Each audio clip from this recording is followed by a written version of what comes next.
Thank you. Good morning to all. Well, I want first to welcome you and to particularly welcome Minister Giorgio, who gracing this event with his presence, and it's a word of welcome and thanks to you, Minister.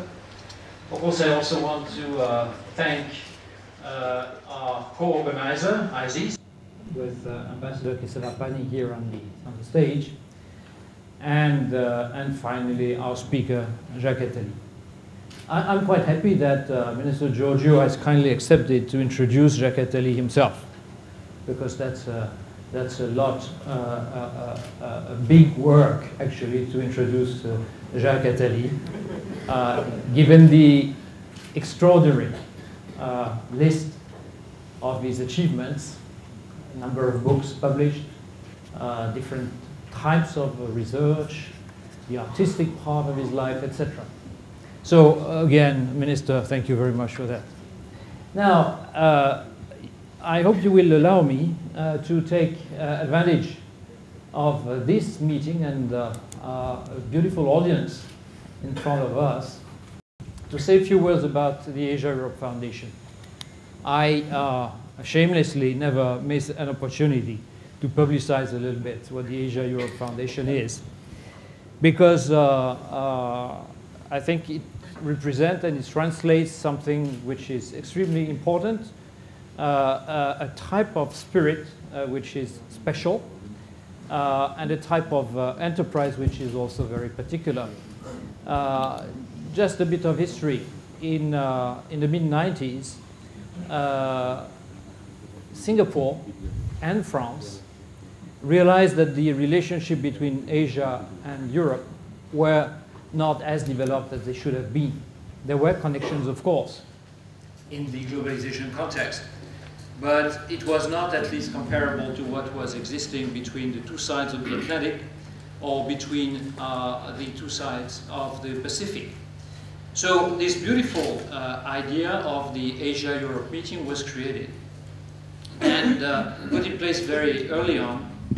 And maybe the most interesting challenge launched by the creators, Prime Minister Goh Chok Tong and President Jacques Chirac, was to imagine something which would involve the people into this enterprise. And I think that to a large extent, inspiration came from what had happened between France and Germany after the war, and particularly in the beginning of the 60s, when the leaders realized that if you wanted to make a reconciliation really a fact of life, and not only a very ambitious, but still only a political venture, you had to involve the people. And between France and Germany, I think it was extremely successful to bring together, particularly the young people, to create a new spirit and to bury forever the kind of prejudice, the kind of resentment which existed before, and on which politicians were very apt at building hostility and disasters. So then there was the idea, the origin of the creation of ASEF, bringing civil societies of Asia and Europe together, which was not necessarily a spontaneous phenomenon. Well, you can say, why do that in the globalized world where problems are more and more global? Why have something special between Asia and Europe? Well, I would say personally that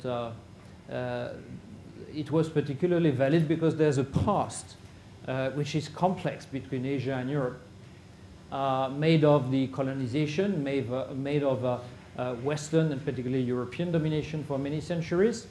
And that was something that had to be cleared.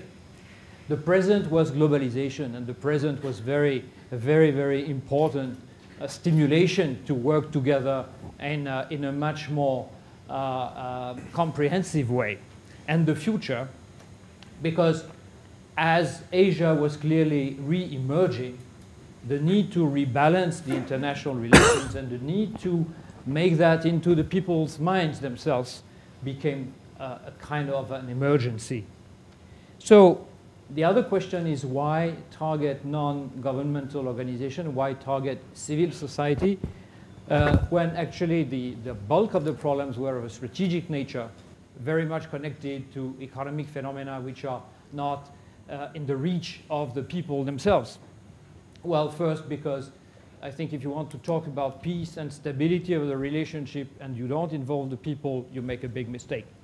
Secondly, because there's a lot of experiences to exchange between Asia and Europe, and particularly about the regional integration lessons which can be drawn from the European experience, but also in a whole lot of ways to tackle the societal changes that we are all facing.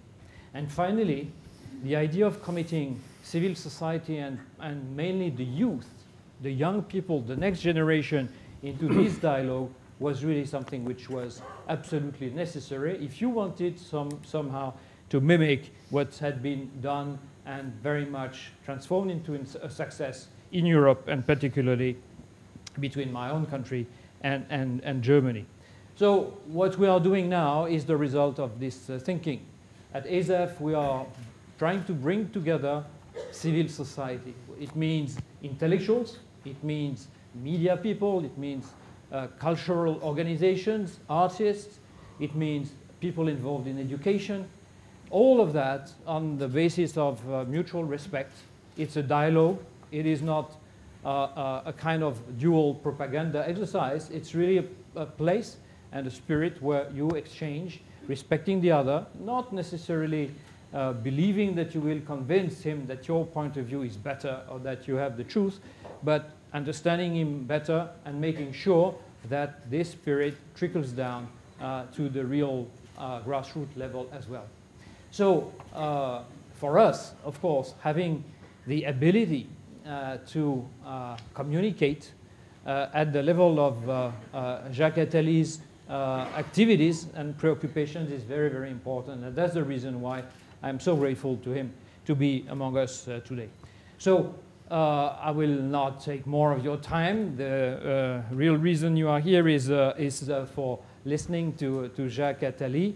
But first, I am very happy to pass the microphone to Minister Giorgio to introduce Jacques Attali. I'm sure that his introduction will shed a lot of light on this beautiful personality of our guest. Thank you. Thank you.